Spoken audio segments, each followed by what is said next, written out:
So how did it feel to be the first ever Olympic gold medalist for Singapore? I mean, this is a huge achievement. That was truly something special. Joseph Schooling has won an Olympic gold medal. Simply sensational. Joseph Schooling, what a superstar. I started swimming for water safety reasons. My dad almost drowned twice when he was a kid, and he never wanted me to go through any adverse situations where it involved the strong forces of the water and being able to fight for my life. I used to hold it over people when they didn't think the same way as I did. Why would you go there just to participate? Why would you go there if you couldn't win? Although that was part of the mindset which allowed me to get up and dominate, I found that that's not the kind of person I necessarily want to be. Do you want to be an asshole or do you not want to be an asshole? So if there was one advice that you would give to the young people, right, who aspire to reach the levels that you've achieved, what is that one advice? You have to be ready to... when my dad passed, I was feeling all sorts of negativity and just coming off subpar Olympics. Everyone that came up to me, everyone that took the time to show up at my dad's wake or funeral or pay their respects, whatever it is, I dug deep and found the time and the patience and the compassion to speak to them.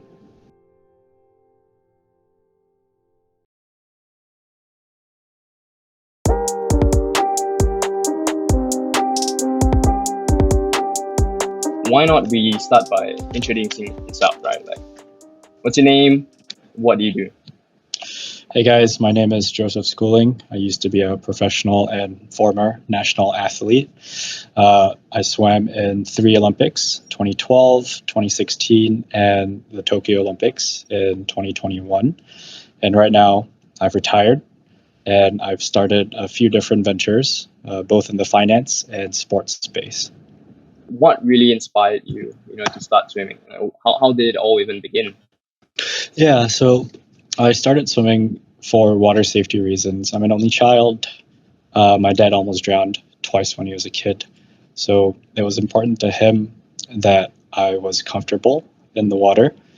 And he never wanted me to go through any adverse situations where it involved, the strong forces of the water and being able to fight for my life. He wanted me to be able to be comfortable, confident, and overall just have fun and be happy in the water. And that's how my swimming journey started. From one life safety skill, it evolved into I love competing, I love racing, I love the people that I was doing this with. And that's how my journey started. Brilliant. I mean, that is a really good reason. I mean, just to start off swimming, right? Water safety is so important. And yeah, I was a swimming coach before. I did a lot of swimming when I was younger. I had a sibling that was doing it competitively for Singapore back then. And I think it's really good, right, to have your kids learn swimming from the early stages. And from a psychology point of view, it also curbs a lot of fears in the future because it's something that you triumph, you get over the fear of the water. And it has a lot of benefits, right? Would you say? Yeah, it has. To your child. It's huge. Yeah, it's huge therapeutic benefits, right? I mean, I think exercising to begin with, no matter the sport, releases a lot of different chemicals, endorphins. But if you pair that life skill, that's the safety skill, with all the chemical changes which goes on in your body, you get something really special. And I didn't know it until I retired. I probably took swimming for granted. I probably overlooked all the benefits it had, playing not only an elite sport, but just pushing your body to that level. It brings out a whole different side. And it wasn't until I was much older which I appreciated these benefits. 100%. It's more like when you're young, you're laser focused into just swimming, getting it done right. But when you take a step back, you can, from a helicopter point of view, you can see, oh, this is what it does. And then you reflect back on your journey, and then you could see exactly the bigger picture, the whole picture.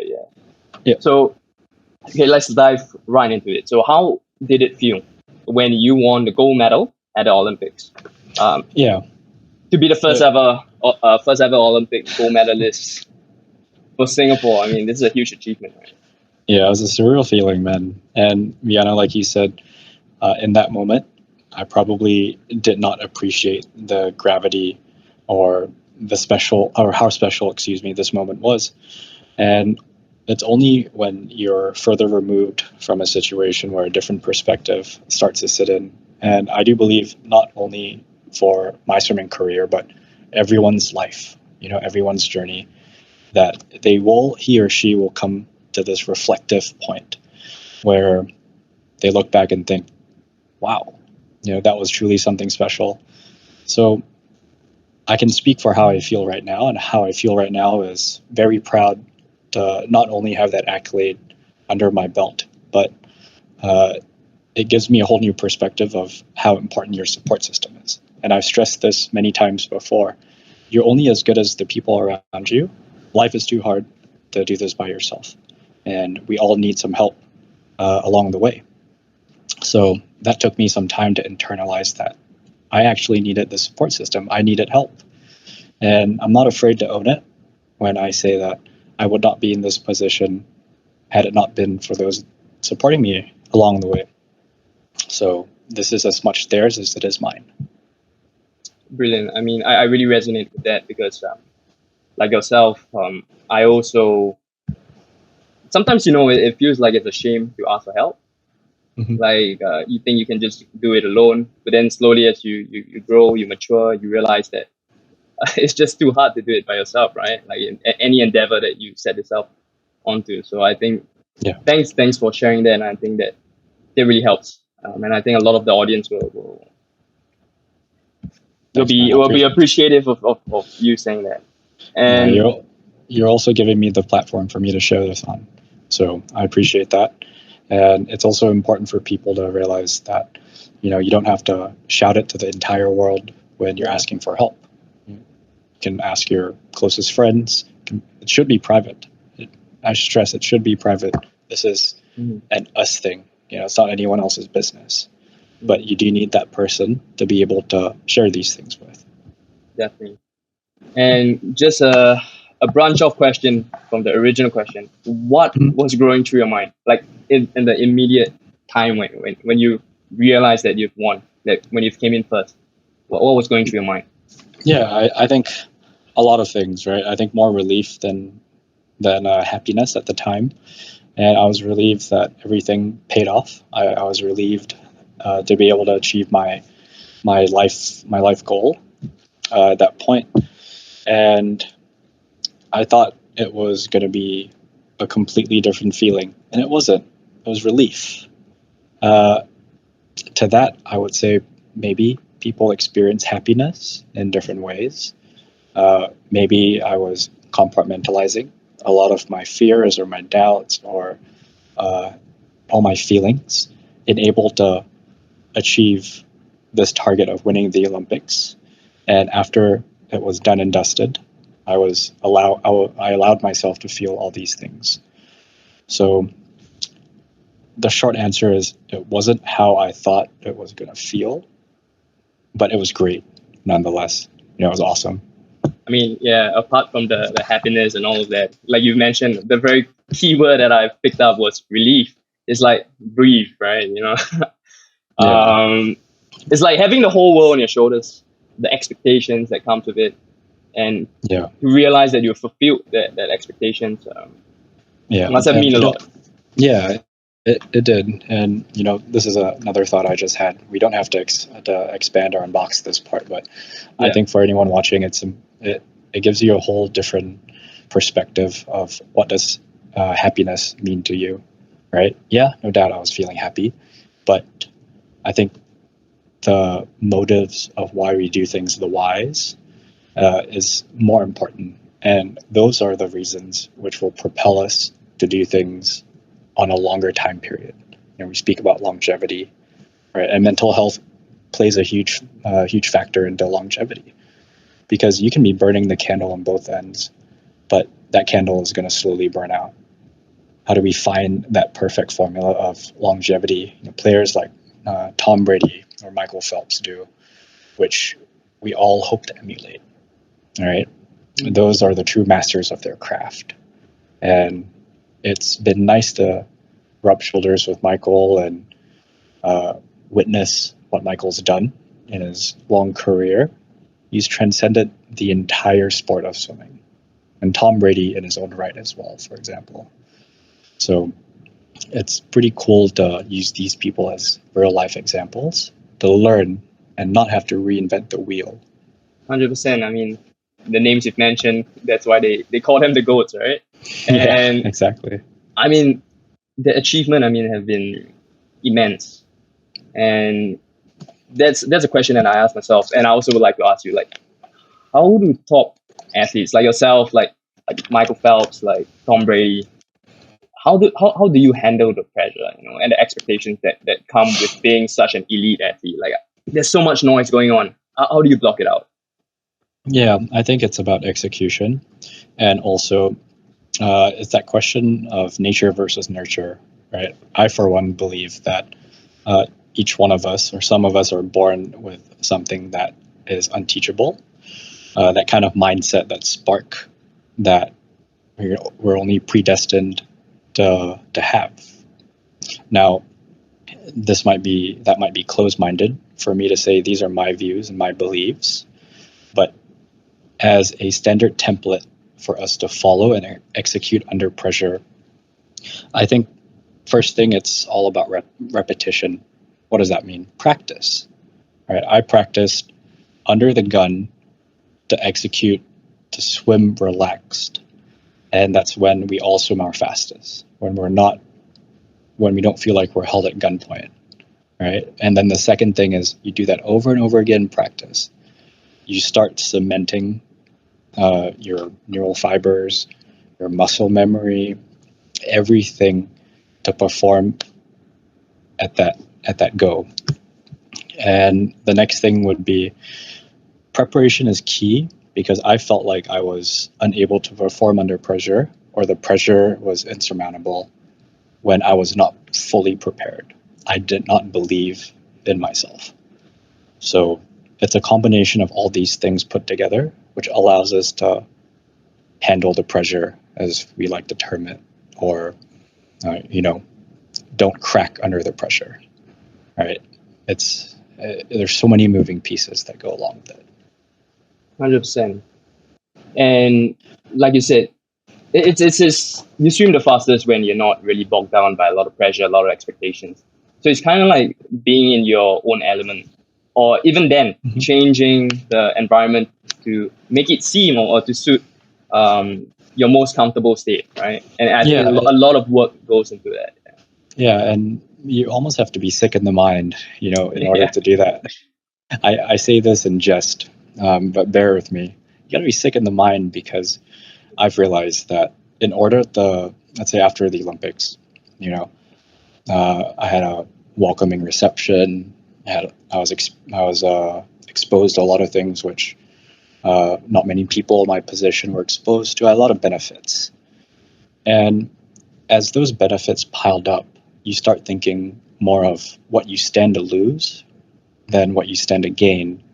And when you're defending something instead of attacking, you're not really performing at your best, And if I'm going to level with you, the real solution to this is you must be prepared to lose everything that you've worked for in order to gain something. Are you willing to do that? It's a hard question to answer, right? So that's what I mean by you've almost got to be sick in the mind. As humans, we're hardwired to protect what we deem as valuable. And the status, the perks, everything was valuable to me. So I focused on defending that rather than, you know what? I've earned the right to stand where I'm standing. If I lose it tomorrow, then so be it. I came with nothing anyway.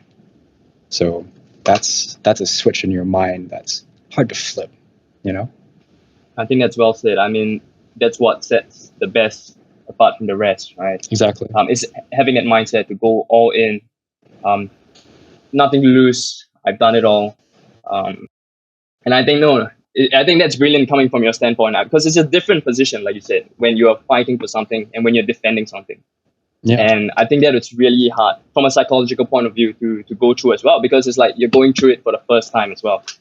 Like being an Olympian gold medalist for the first time, and defending it, it's a new experience as well.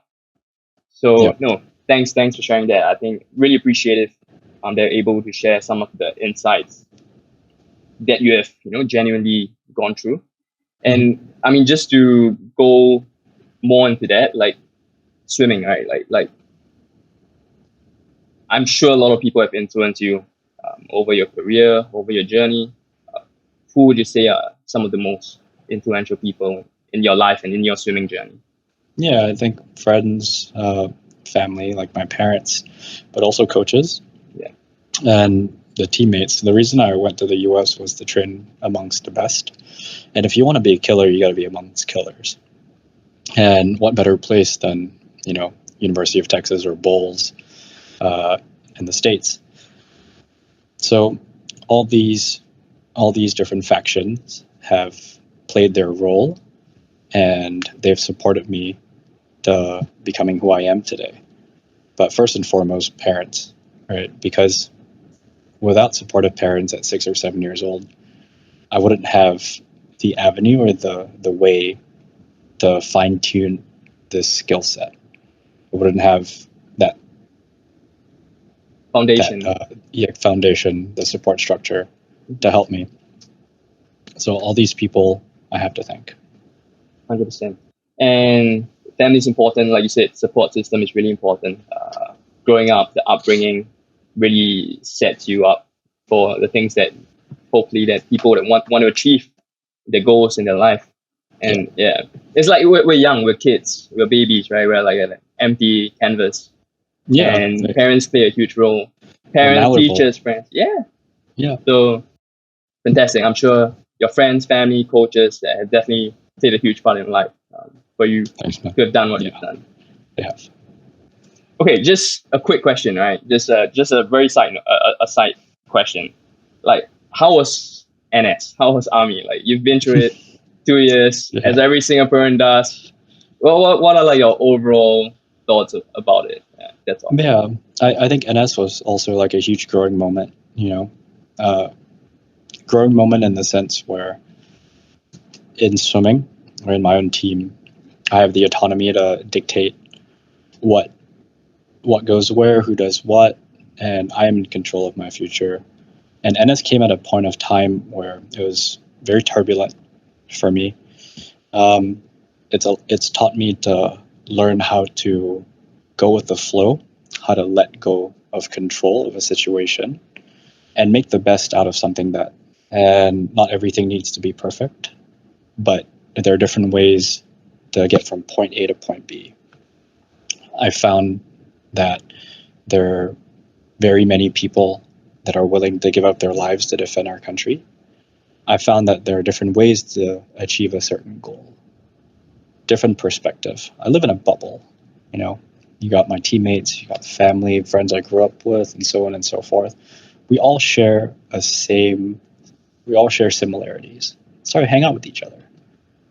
In NS, you're exposed to all factions of life, all walks of life. And it's given me a greater appreciation and understanding of how some people think, why people do the things that they do. And it's matured me, So I used to hold it over people when they didn't think the same way as I did in swimming. Why would you go there just to participate? Why would you go there if you couldn't win? But although that was part of the mindset which allowed me to get up and dominate, I found that that's not the kind of person I necessarily want to be. There are things that are more important to life than gold medals and records and accolades to your name. Things like how you make people feel. Things like how people remember you by. Do you want to be an asshole or do you not want to be an asshole? So going through NS has kind of sharpened that perspective for me. And it's given me a greater understanding of how lucky I was growing up And now how do you do that? How do you use this avenue, this platform, to actually inspire some change and do some good? That is what NS has taught me.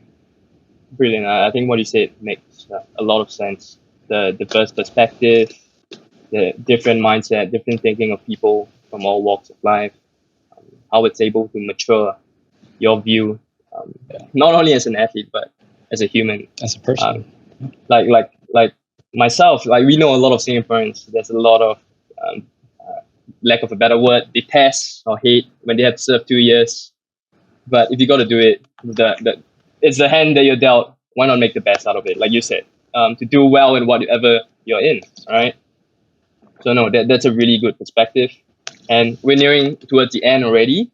And just one or two more questions. So the next one I'd just like to ask, I'm sure parents will be watching this as well. So if there was one advice that you would give to the young people, right? Maybe not only in Singapore, but everywhere, who aspire to reach the levels that you've achieved, what is that one advice? I think first we have to take a step back and deconstruct the question. And what that means is you have to really want it, but more importantly, you have to be ready to sacrifice and willingly give above and beyond what you think it's going to take, what it's going to require to get to that level. Now, I always like to speak from a global stage, right? Because I think that we have the talent pool and we have the resources and the capability to be world beaters.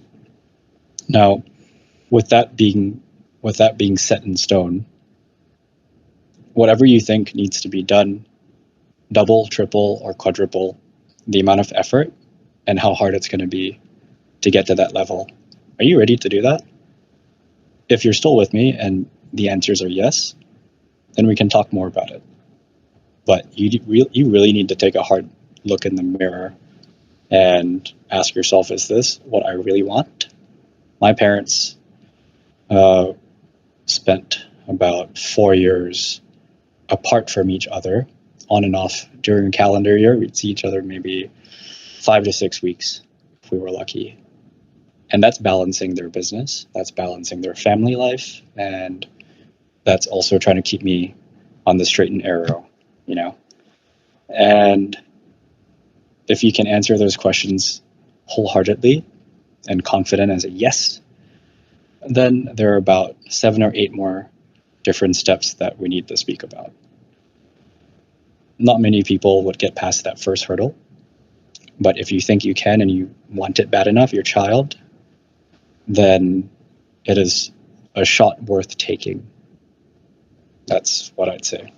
Definitely. The first question is the why, right? The why is, yeah. And why do you want to do this?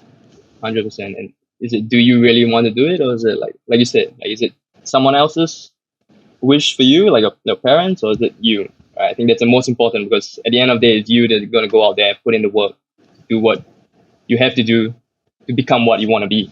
For parents watching this, right, I'll give you an example of the type of parents or the kind of man my dad was.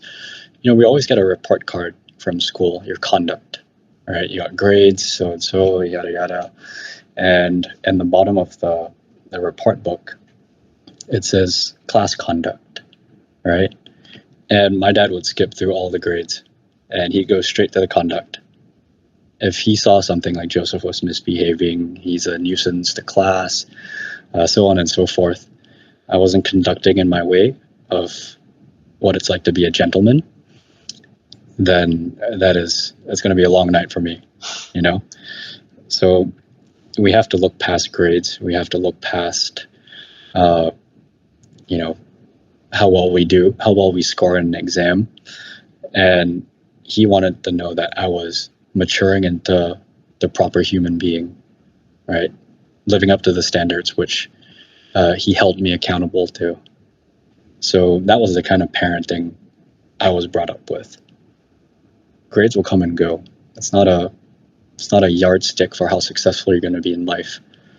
But the way that you conduct yourself and the way that you treat other people and the way that you contribute back to your classroom is something that's going to affect your standard of living and the community.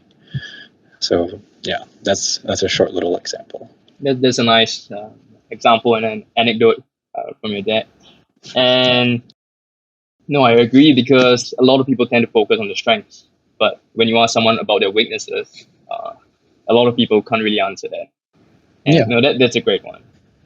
And okay, just a fun casual question, right? Amidst Sure. all the reflective questions. So aside from swimming, right? Like, do you have any other hobbies or interests that you enjoy doing in your free time? Like, Yeah. get out.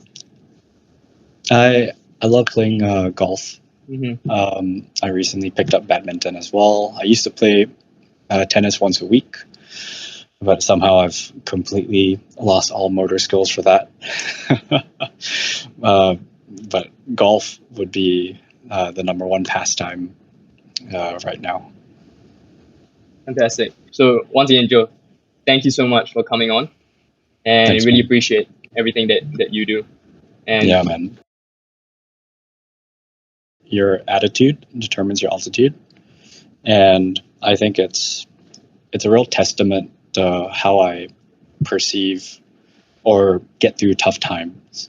Right, when my dad passed, I was feeling all sorts of negativity and just coming off a subpar Olympics. That was really, really tough. So everyone that came up to me, everyone that took the time to show up at my dad's wake or funeral or pay their respects, whatever it is, I dug deep and found the time and the patience and the compassion to speak to them. Not to brush them off, not to take my frustrations out on this poor kid or this person, but I thought that the attitude and how you approach a really, really terrible situation is gonna force me to grow. It's the right thing to do. So this mantra, this saying of your attitude determines your altitude, will carry you through even the toughest times and make you stronger than ever.